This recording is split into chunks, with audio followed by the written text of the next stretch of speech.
जहां से संस्कार बचेंगे वो संस्कार वहीं से जन्म लेते ही प्रारंभ हो जाएंगे। नारद जी कहते हैं कि एक दिन क्या हुआ कि भगवान ने बड़ी कृपा की कि मैया गैया धोने जा रही थी, मार्ग में सर्प पड़ा हुआ था, गलती से सर्प पे पैर पड़ गया, नाग ने काट लिया, मैया का प्राणांत हो गया। एक सखा ने मुझे आकर के बताया कि नारद भैया तेरी मैया को नाग ने काट लिया।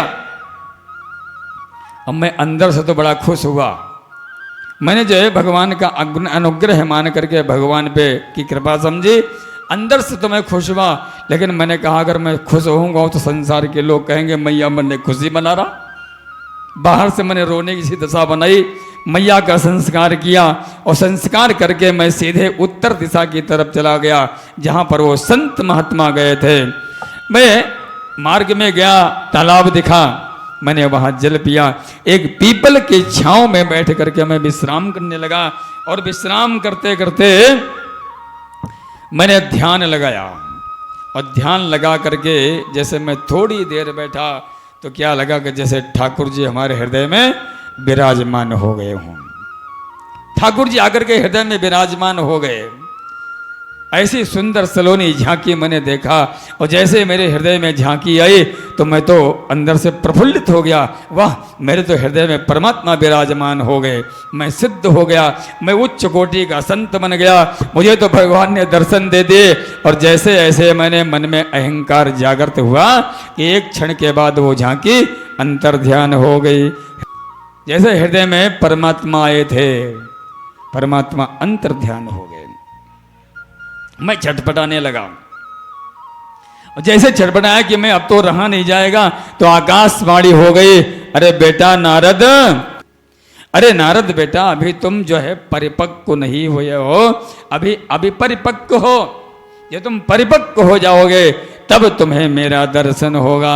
अभी तुम भजन करो, जब प्रलय का अंत आ जाएगा, सृष्टि का अंत हो जाएगा तब मेरा तुम्हें दर्शन होगा, अभी तुम भजन करो।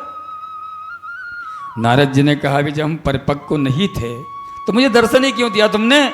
बोले बेटा इसलिए दर्शन दिया है क्योंकि महात्मा लोग तुम्हें बता करके गए थे, तुम्हारे मन में ऐसा ना हो जाए कि महात्मा लोग हमें कहीं बेवकूफ़ बना गए, मूर्ख बना गए, इसलिए तुम्हें मैंने अपने रूप की, सुधा के, माधुरी रूप के दर्शन केवल थोड़े से कराए हैं। जब हम परिपक्व हो जाओगे तुम्हें विश्वास हो गया परमात्मा है, अब तुम मन से भजन करो, तुम्हें मेरा अवश्य दर्शन हो गया। नारद जी कहते हैं व्यास जी महाराज मैं धीरे धीरे प्रतीक्षा करता रहा, समुद्र ने अपनी सीमाओं को लांघ दिया, प्रलय हुआ, मेरा भी प्राणांत हुआ। अब देखिए भगवान की कृपा कि आज मैं ब्रह्मा का बेटा नारद बन करके घूम रहा हूं, ऐसी भगवान की कृपा। और जब मैं नारद बना तो भगवान के सामने खूब मैं नाच नाच करके भगवान का भजन करता था। अरे ऐसा नाच नाच करके भगवान भजन किया तो भगवान प्रसन्न हो गए और जैसे ही परमात्मा प्रसन्न हुए तो मुझे उन्होंने बीड़ा दे दी और बोले बेटा ऐसे ही बीड़ा पर तान दे करके मेरे नामों का गुणगान करते रहना, मेरा आशीर्वाद है तुम्हें, मैं तुम्हें आशीर्वाद देता हूँ, तुम ऐसे भगवान का भजन करो। और समस्त संसार में भ्रमण करते करते नारद जी कहते हैं व्यास जी महाराज देखो इस तरह से मैं नारद बन गया, कहाँ दासी पुत्र और कहाँ ब्रह्मा का बेटा बन गया। अरे भगवान का ध्यान करो, भगवान के गुणानुवाद लिखो, और जब भगवान के गुणानुवाद लिखोगे तो भगवान तुम्हारे ऊपर कृपा अवश्य करेंगे। नारद जी वहाँ से अंतर ध्यान हो गए।